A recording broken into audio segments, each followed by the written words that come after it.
청취자 여러분, 오늘 저희가 함께 들여다볼 자료는 아주 특별합니다. 연도는 알 수 없지만 3월의 어느 열흘을 기록한 10페이지 분량의 낡은 일기장 사본이에요. 역사의 거대한 흐름이 아니라 한 사람의 삶 속으로 현미경을 들이대는 경험이 될 겁니다. 그렇죠. 이 자료가 정말 흥미로운 게 이게 그냥 평범한 일기가 아니거든요. 한글이랑 한자가 섞여 쓰인 글씨체를 보면 아, 이 사람이 당시에 상당한 교육을 받은 지식인이었겠구나 짐작할 수 있고요. 동시에 그가 살았던 시대의 공기가 뭐랄까 고스란히 느껴져요. 맞아요. 이건 역사책의 각주가 아니라 그 시대를 한복판에서 살았던 사람의 숨결 같은 기록인 거죠. 네, 바로 그겁니다. 그럼 지금부터 이 열흘간의 기록을 단서 삼아서 한 편의 미스터리를 풀어가듯 그의 삶을 함께 재구성해 보겠습니다. 그의 불안은 어디서 시작됐고 또 절망 속에서 그를 붙잡아준 건 무엇이었을까요? 네, 한번 따라가 보시죠. 첫 기록은 3월 17일, 아주 담담하게 시작됩니다. 피곤하게 잠에서 깼고 멀리 있는 누님이 보고 싶다는 마음, 그리고 동경에 붙일 소포를 붙였다는 아주 사소한 일상이요. 정말 누구에게나 있을 법한 하루의 시작처럼 보여요. 네, 그런데 바로 그 사소한 문장에서 이 일기 전체를 지배하는 그림자가 처음으로 모습을 드러냅니다. 아, 바로 돈 문제죠. 그냥 소포를 붙였다고 쓰지 않고 3원 60전이라는 배송비를 아주 정확하게 기록해놨거든요. 맞아요. 저도 그게 눈에 들어오더라고요. 이가 그냥 가계부처럼 적은 게 아니에요. 이 돈이 그에게는 무시할 수 없는 금액이었다는 뜻이죠. 그 말씀을 듣고 보니 정말 그렇네요. 3원 60전이라는 액수가 지금 우리에겐 감이 잘 안 오는데 당시에는 어느 정도의 가치였을까요? 정확한 비교는 좀 어렵지만 당시 물가를 고려하면 이걸로 꽤 여러 끼의 식사를 해결할 수 있는 돈이었을 겁니다. 그냥 주머니 속 푼돈이 아니었던 거죠. 와, 그리고 이 돈에 대한 압박감은 바로 다음 날인 18일 일기에서 훨씬 더 노골적으로 드러납니다. 친구랑 자전거를 빌려 타는 평범한 이야기 중간에 아주 생뚱맞은 대목이 끼어들거든요. 그 가죽 가방 가격 비교 말씀이시죠? 성공 상회 제품은 150원, 토스토 상회 것은 5,000원. 친구랑 자전거 타면서 나눈 대화라고 하기엔 너무 구체적이고 또 그 가격 차이가 엄청나잖아요. 바로 그 지점입니다. 150원과 5,000원. 이건 단순히 비싸고 싼 물건의 비교가 아니에요. 5,000원이면 당시 웬만한 도시에서 집 한 채를 살 수도 있었던 돈입니다. 집 한 채요?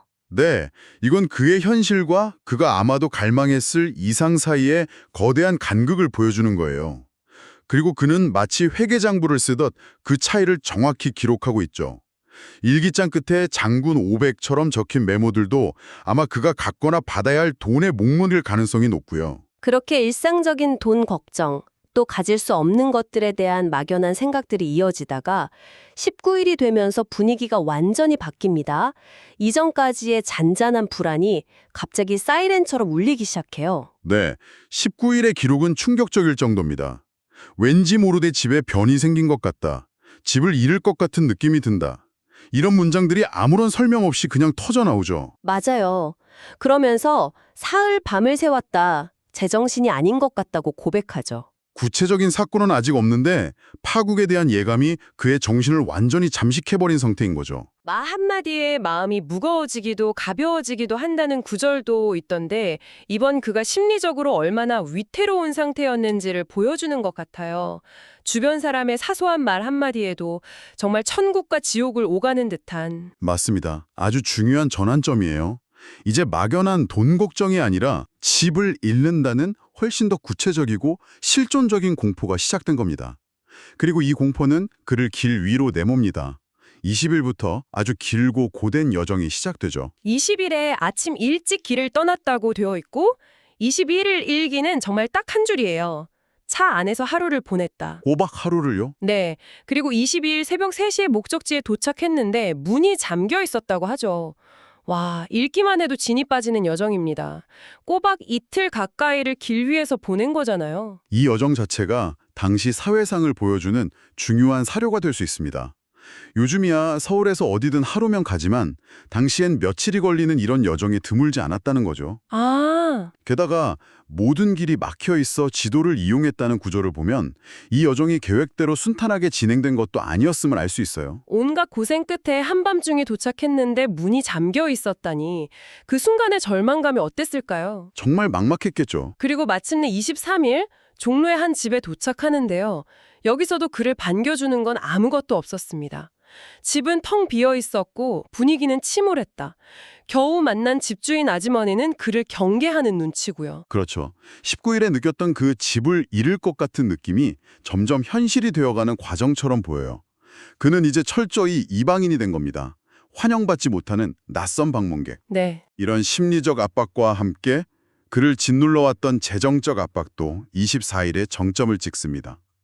제가 보기에 이 열흘 중에 가장 극적인 날이 바로 24일이에요. 방을 구하기 위해 당장 500원이 필요한데 돈이 한 푼도 없는 상황이었죠. 그래서 친구에게 부탁해서 돈을 빌리러 가는데 그 장소가 좀 뜻밖이었습니다. 경무부라는 곳이었어요. 잠깐만요. 경무부요? 청취자 여러분도 아마 생소하실 텐데 이름만 들어도 뭔가 공식적인 국가기관 같거든요. 거기가 정확히 어떤 곳이었죠? 아주 중요한 질문입니다. 이걸 알아야 24일의 절박함이 제대로 이해되거든요. 경무부는 조선 총독부의 경찰 업무를 총괄하던 곳입니다. 쉽게 말해서 일제강점기 식민경찰의 총본부였던 거죠. 경찰 총본부요? 개인적인 돈, 그것도 방세 500원을 빌리러 친구를 경찰 총본부에 보냈다고요? 이건 그냥 좀 특이한 수준이 아닌데요. 바로 그겁니다. 오늘날로 치면 월세가 급해서 아는 사람한테 부탁해 국정원이나 경찰청 본청에 가서 돈을 빌려달라고 한 것과 마찬가지예요. 상상하기 힘든 일이죠. 와, 그러네요. 이건 두 가지 가능성을 시사합니다. 하나는 그나 그의 친구가 식민통치기구 내부에 아주 높은 수준의 인맥을 가지고 있었거나 다른 하나는 그런 비상식적인 방법이라도 시도해야 할 만큼 다른 모든 문이 닫힌 그야말로 벼랑 끝에 몰린 상황이었다는 겁니다. 어떤 쪽이든 정말 보통 상황은 아니었네요. 결국 친구가 빌려온 돈은 이자를 떼고 260원 뿐이었죠. 필요했던 500원의 절반 정도밖에 안 되는 돈이었고요. 이 경무부라는 장소 하나만으로도 그의 절박함과 그가 처한 상황의 복잡성이 훨씬 입체적으로 다가오네요. 그리고 이 극도의 스트레스가 몰아친 다음 날 25일에 그는 아주 의외의 행동을 합니다. 아, 온천 가는 거요? 네, 이 모든 현실을 잠시 잊으려는 듯 친구와 함께 온천으로 떠나려고 하죠. 이 대목은 정말이지 저로서는 이해가 잘 안 갔어요. 당장 머물 방도 없고 돈도 없는데 온천 여행이라니요?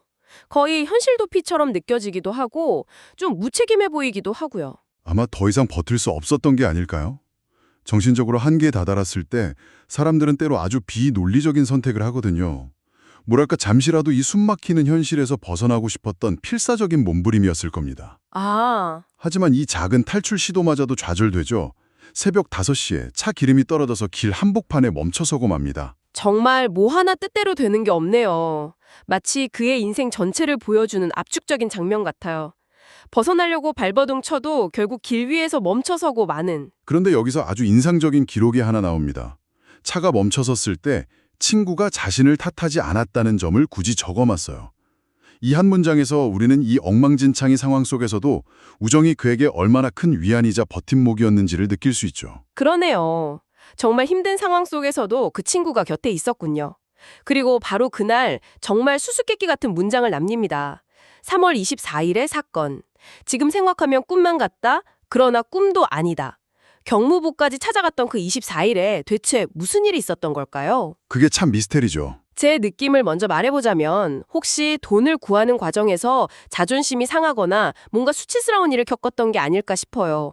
그래서 자꾸만 꿈이었으면 하고 되뇌는 거죠. 아주 예리한 추측입니다. 정확한 사실은 알 수 없지만 그럴 가능성이 충분히 있죠. 돈을 빌리기 위해 누군가에게 아주 모욕적인 부탁을 해야 했을 수도 있고 혹은 그 과정에서 충격적인 소식을 들었을 수도 있습니다. 분명한 건 24일에 겪은 일이 그의 내면에 깊은 상처를 남겼고 그는 여전히 그 충격에서 헤어나오지 못하고 있다는 겁니다. 아, 이 문장 하나가 일기 전체의 미스테리를 한층 더 깊게 만드네요. 네, 자, 이제 이야기의 마지막 이틀입니다. 26일 그는 하염없이 누군가를 기다립니다. 결국 오지 않자 연락이 닿지 않는 집에 전보를 보내죠. 그의 초조함과 고립감이 최고조에 달한 것처럼 보여요. 그리고 27일, 마침내 안개 속에 있던 모든 것의 윤곽이 드러납니다. 퍼즐의 마지막 조각이 맞춰지는 순간이죠. 네. 그는 짧게 기록합니다. 숙부 한 분이 감옥에 갇혔고 재판 날짜가 잡혔다고요. 4월 10일, 12일, 18일, 아주 구체적인 날짜까지 명시해서요. 와, 그럼 그 모든 게 잠 못 이룬 밤 집을 잃을 것 같다던 불길한 예감, 경무부까지 찾아가며 필사적으로 돈을 구하려던 이유, 그 고된 여정까지 전부 이 숙부의 문제 때문이었군요. 그렇습니다. 모든 단서가 하나로 모이는 거죠. 아마 그가 구하려던 500원은 단순히 자기 방세가 아니라 숙부의 변호사 비용이나 옥바르지 자금이었을 가능성이 높습니다. 집에 변이 생겼다는 말은 가족의 재산이 차압될 위기를 의미했을 수도 있고요. 아, 일기 전반에 흐르던 그 정체 모를 불안감의 실체가 바로 가족의 법적 위기였던 겁니다. 이 사실을 알고 나니 앞에 모든 기록이 완전히 다르게 읽히네요. 돈이 없다는 건 그냥 개인적인 불편함이 아니라 감옥에 갇힌 가족을 구할 수 없다는 절망감과 직결되는 문제였던 거고요. 맞습니다. 일기는 바로 다음 문장으로 끝이 나죠. 내일 일 때문에 마음이 무겁다. 어떤 해결책도 희망의 실마리도 없이 그냥 끝나버립니다. 와, 정말. 법적 싸움은 이제 시작이고 그의 경제적 어려움도 그대로입니다. 그래서 이 기록이 더 강렬한 울림을 주는 거예요. 이건 위기를 극복한 영웅의 성공담이 아니라 거대한 위기의 한복판을 맨몸으로 통과하고 있는 한 인간의 생생한 목소리 그 자체니까요. 지금까지 빛바른 종이 위에 남겨진 열흘간의 기록을 통해 한 남자의 절박한 여정을 함께 따라가 봤습니다. 돈 문제로 시작된 이야기는 개인의 실존적 불안을 거쳐 마침내 한 가족이 마주한 거대한 위기로 이어졌습니다. 이 일기가 우리에게 주는 가장 큰 가치는 교과서가 절대 보여주지 못하는 시대의 속살을 느끼게 해준다는 점인 것 같아요. 거창한 독립운동이나 역사적 사건이 아니더라도 불확실한 시대를 살아가는 보통 사람의 고뇌, 친구의 어깨에 기댔던 마음, 절망 속에서도 온천으로 잠시나마 도망치려 했던 그 작은 몸부림이야말로 그 시대를 가장 정직하게 증언하고 있는 게 아닐까요? 네. 이 일기를 쓴 사람은 그 후 어떻게 됐을까요? 숙부의 재판은 무사히 끝났을까요? 그는 그토록 원하던 안정된 거처를 찾았을까요? 일기는 여기서 멈췄지만 그의 삶은 분명 계속되었을 겁니다. 그 뒷이야기는 이제 우리의 상상 속에 남게 됐네요. 마지막으로 이런 생각을 한번 해보면 어떨까요? 오늘 여러분이 무심코 스마트폰 메모장에 적은 짧은 푸념, 친구와 나눈 메신저 대화, SNS에 올린 사진 한 장. 만약 아주 먼 훗날 누군가가 그걸 발견한다면 그들은 그걸 통해 우리 시대를 어떻게 읽어낼까요? 어쩌면 여러분의 사소한 돈 걱정과 관계에 대한 고민이야말로 21세기 초반을 설명하는 가장 중요한 역사적 증거가 될지도 모릅니다.